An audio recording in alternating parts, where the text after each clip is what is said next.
বাংলাদেশের ব্যাংকগুলো গ্রাহকদের আমানতে মুনাফার হার বাড়াতে শুরু করেছে। অর্থকে দ্বিগুণ করতে আকর্ষণীয় মুনাফার রেট অফার করছে। চাইলে সুদমুক্তও করতে পারবেন। 1 লক্ষকে 2 লক্ষ, 5 লক্ষকে 10 লক্ষ, 10 লক্ষকে 20 লক্ষ, এভাবে পর্যায়ক্রমে আপনার অর্থ হবে দ্বিগুণ। চলুন জেনে আসি কত মাসে আপনি দ্বিগুণ করতে পারবেন অর্থ, এবং এক্ষেত্রে সর্বোচ্চ বা সর্বনিম্ন অর্থের পরিমাণ কীরকম হয়ে থাকবে। ভিডিওটা লাইক করে চ্যানেলটা সাবস্ক্রাইব করে দিন, যাতে করে বিষয়টা সম্পর্কে আরও মানুষ জেনে উপকৃত হতে পারে। প্রথমে চলে আসে ডাবল ডিপোজিট স্কিম ইউসিবি ব্যাংকের, যেখানে 5 বছর 6 মাসে অর্থ দ্বিগুণ করবে। সর্বনিম্ন 50,000 বা এর গুণিতক থেকে যে কোনো পরিমাণ বিনিয়োগ করা যাবে। প্রফিট রেট হবে 13.40%। সোশ্যাল ইসলামিক ব্যাংকে মুদারাবা ডাবল ডিপোজিট স্কিম 6 মাসে অর্থ দ্বিগুণ করবে। এখানে সর্বনিম্ন 8 লক্ষ বা 5 লক্ষ আপনি বিনিয়োগ করতে পারবেন, এবং এক্ষেত্রে আপনার মুনাফার হার হবে 12.25%। আইএফআইসি ব্যাংকের ডাবল ডিপোজিট স্কিম 5 বছর 9 মাসে অর্থকে দ্বিগুণ করবে। 50,000 বা এর গুণিতক যে কোনো পরিমাণ আপনি এখানে বিনিয়োগ করতে পারবেন, যেখানে লাভের হার 13.72%। তাছাড়াও ইসলামিক ব্যাংক বাংলাদেশ পিএলসি, যেখানে 6 বছরে অর্থ দ্বিগুণ করবে, তবে এখানে সর্বনিম্ন বিনিয়োগের পরিমাণ 5 লক্ষ বা এর গুণিতক 5 লক্ষের নিচে আপনি এখানে রেখে অর্থকে দ্বিগুণ করতে পারবেন না। এখানে মুনাফার rate 12.50%। National bank double deposit স্কিমে 5 বছর 6 মাসে অর্থ দ্বিগুণ করবে, যেখানে 1 লক্ষ বা এর গুণিতক যে কোনো পরিমাণ বিনিয়োগ করা যাবে। লাভের হার 13.40%। ফার্স্ট সিকিউরিটি ইসলামী ব্যাংকের মুদারাবা ডাবল ডিপোজিট স্কিমে 5 বছর 6 মাসে অর্থ দ্বিগুণ করবে। সর্বনিম্ন 1 লক্ষ বা এর গুণিতক যে কোনো পরিমাণ বিনিয়োগ করা যাবে, যেখানে মুনাফার হার 12.25%। ওয়ান ব্যাংকের ডাবল ডিপোজিট স্কিমে 7 বছরে অর্থ দ্বিগুণ করবে। এখানে 5,000 বা এর গুণিতক যে কোনো পরিমাণ বিনিয়োগ করা যাবে, এবং লাভের হার 9.46%। অনেক ক্ষেত্রে বলতে পারেন 5,000 তো সাধারণভাবে কোনো মানুষ ডাবল করতে চাইবে না। তো যাদের যেরকম ইচ্ছা, সাধারণত ব্যাংকের প্র্যাকটিস কিন্তু 1 লক্ষ বা এর গুণিতক যে কোনো পরিমাণ থেকেই হয়ে থাকে। তবে আপনার সামর্থ্যের উপর ভিত্তি করে যে কোনো ব্যাংক বেছে নিতে পারেন।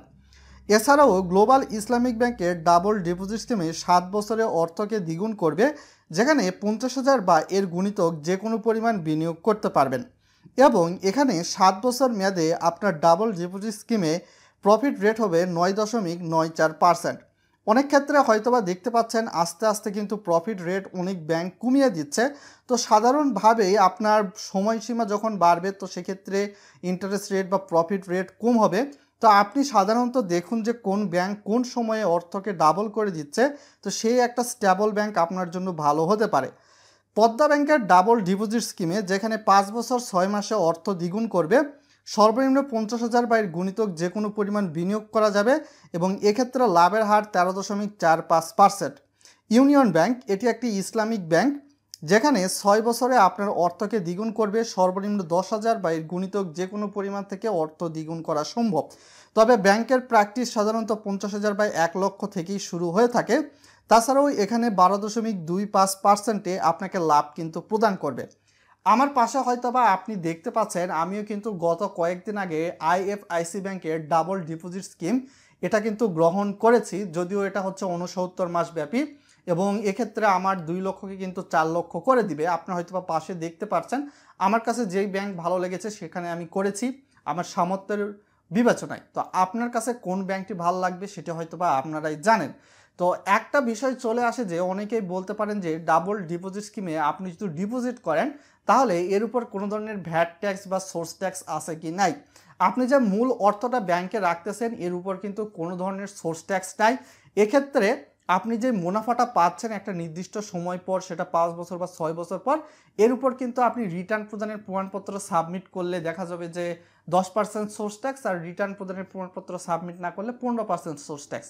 সাপোজ 5 লক্ষকে একটা স্ট্যান্ডার্ড ধরে যদি দেখা যায় যে 5 লক্ষ যদি আপনি প্রফিট পান, তাহলে অলমোস্ট 15% হিসাবে 75,000 কিন্তু এই আপনার সোর্স ট্যাক্সটা চলে আসে। তাছাড়াও এক্সকাইজ ডিউটি, অ্যাকাউন্ট মেনটেন্যান্স সব কিছু মিলে হয়তো বা আরও 5,000-এর মতো আসতে পারে। তো অলমোস্ট বলতে পারেন যে 4,20,000 আপনি এক্সট্রা প্রফিট পাচ্ছেন এবং তার সঙ্গে সঙ্গে সব মিলিয়ে আপনার হচ্ছে 9,20,000 সামথিং এইরকম হয়তো বা আপনি পাবেন, নিজে হয়তো বা হিসাবটা করে নিতে পারেন।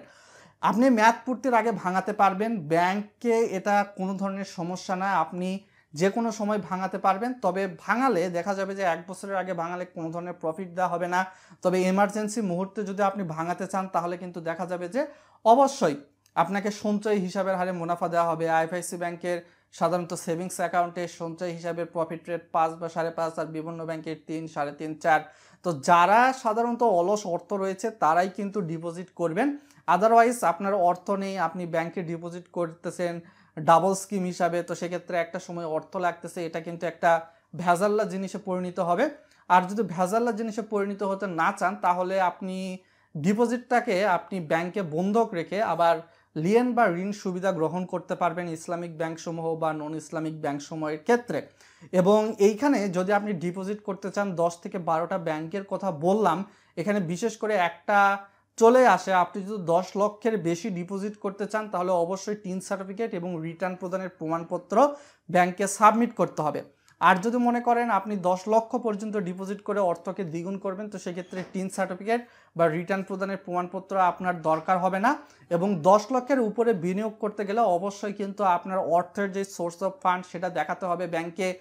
এই অর্থটা আপনি জমি বেছে নিয়েছেন, না চাকরি থেকে পেয়েছেন, না আপনার সঞ্চয় দীর্ঘদিনের, এগুলা ব্যাংকে না জানালে কিন্তু আপনার 10 লক্ষের উপরে যখন হয়ে যাবে তো সেক্ষেত্রে আপনি কিন্তু রাখতে পারবেন না সোর্স অফ ফান্ড হিসাবে। সো সম্পূর্ণ বিষয়গুলো হয়তো বা বুঝতে পেরেছেন। আপনাদের যদি কোনো প্রশ্ন থাকে ভিডিওর কমেন্ট বক্সে করতে পারেন।